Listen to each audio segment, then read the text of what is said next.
Hello everybody, I thought I'd do a little video just showing you how I'm getting on in my new premises.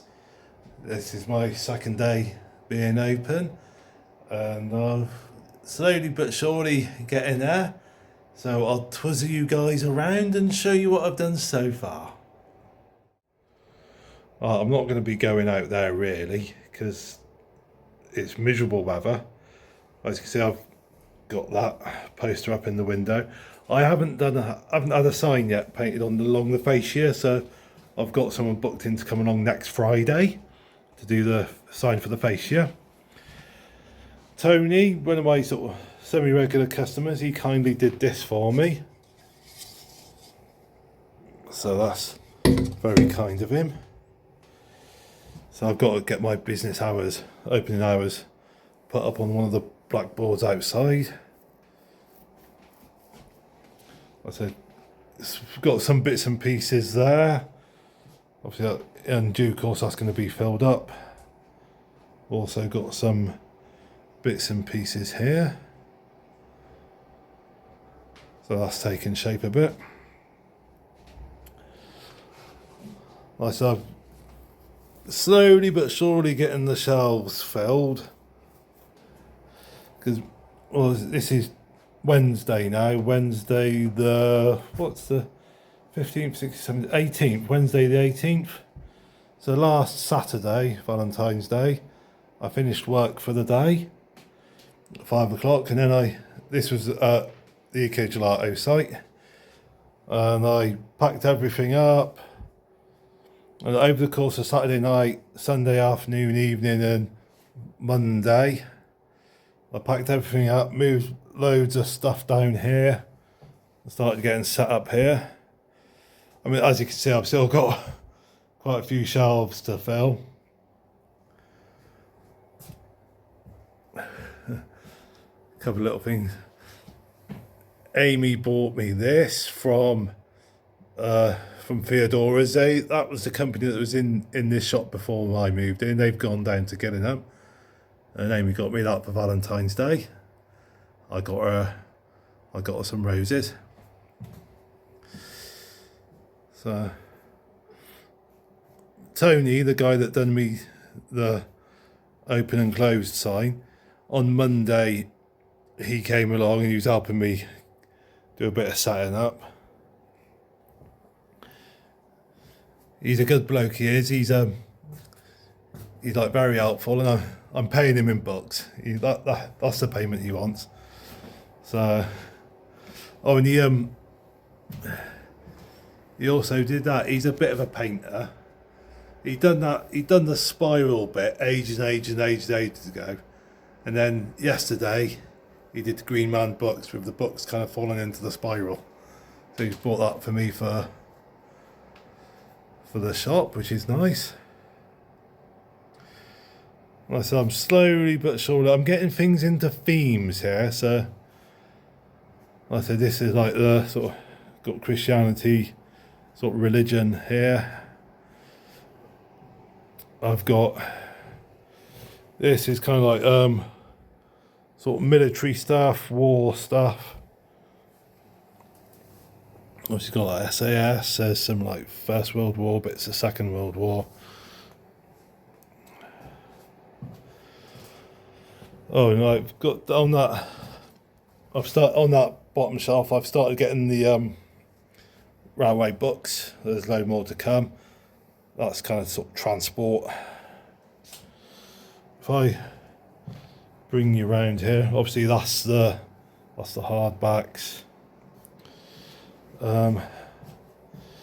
Bit of Spike Milligan there. Travel box. Oh, like I said, these were brought in today, donated to me today. Edward Marston books. One thing I found over the last couple of years, Edward Marston books sell like hotcakes. Wow, they really go well, so that'll be good. There's a J.K. Rowling. She's become quite a divisive character nowadays. She's a bit marmitey. You either love her or hate her. So I've got the Reader's Digests there. But these are all the kind of biographies I've got. Look,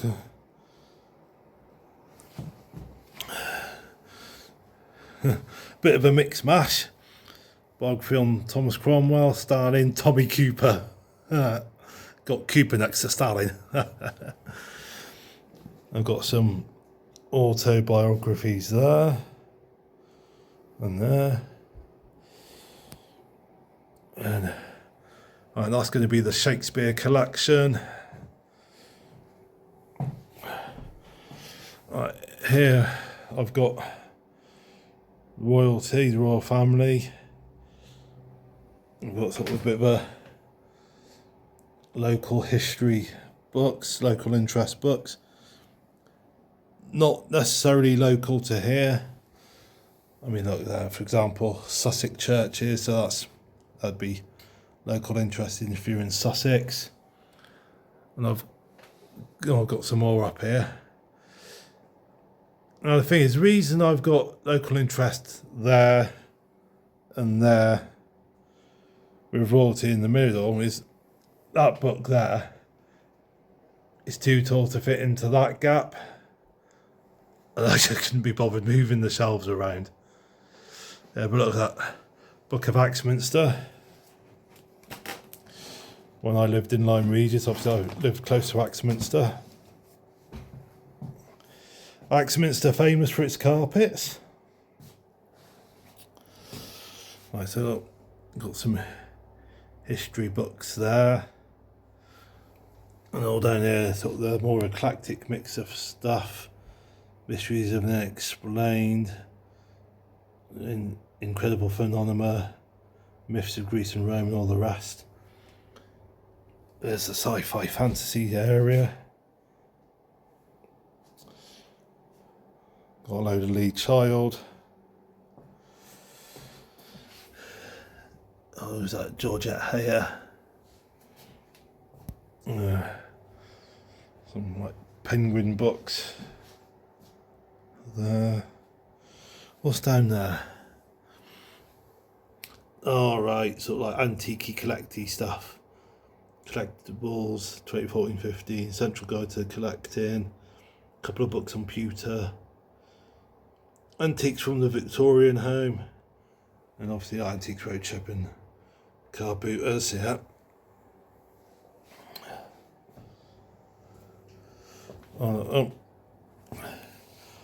Punch books. I got Crown of Thorns. Well, who's that? All right, boxing and Tour de France. A bit of sport there. So right, there we go. Right, and out here's the back. Tony, bless him. He came in this morning for a few hours and he's got all this sorted out into a bit more sensible. And yeah.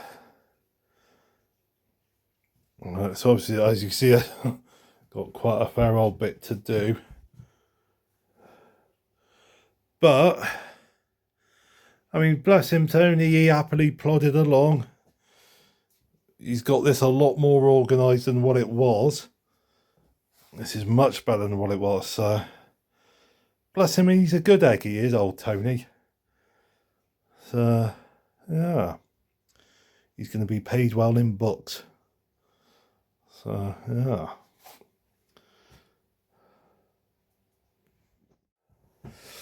Alright, so this is how it's coming along.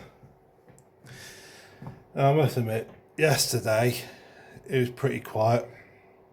Sold 2 books, took £4.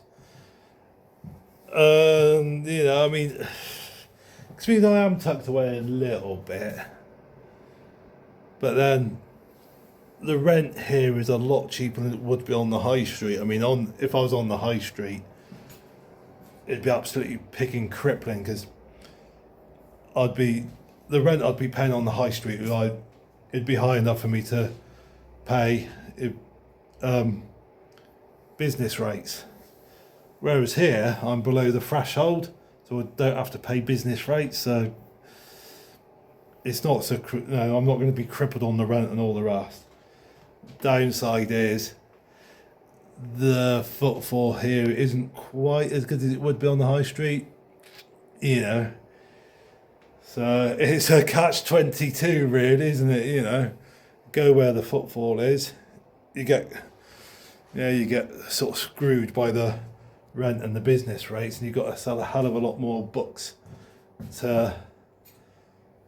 just to pay somebody else's pocket, you know. But at least here, okay, it's not so many people coming by, but at least you don't have to so much rent to pay. So it's a hard one to know what to do. Today, well, you can see out the window. Horrible weather. Well, I don't know how well you can see out the window, but it's so far I've done one sale today, 50p. So that's going to be enough to buy a tea bag. I could have a cup of tea for me dinner tonight. Oh, it's, I mean, on the one hand, I've avoided the no sale day, but only by 50 flipping pence, you know. So I said it's just as well Tony's been here with me helping out, because my spirits have been lifted by the fact that I can see the back area being more organised, and B, I've had company. I've had somebody to chat to. I haven't been here by myself, stuck with my own thoughts, getting trapped inside my own head, thinking, hell's bells, I've only done a 50p sale, you know. So yeah, because that's the thing with lone working. You can sometimes you can end up being stuck in your own pigging head. Deep joy. But I mean, it's winter, so you don't really get many tourists around, and just had to change the location, and people are going to still be getting used to the fact I'm here. Even though I've told a lot of people that it's going to get better. It's going to get better. Because if it doesn't, I ain't going to be here for long. So, you know, can't pay rent if I'm doing a 50p a day. Can't pay anything on that kind of income. Anyway, guys, it's just one day. Other days will be a lot better. So, anyway, I've been waffling, and that's it for this video and how I'm getting along so far. And guys, thank you for watching. Look forward to seeing you in the next video. And in the meantime, stay safe. Happy reading.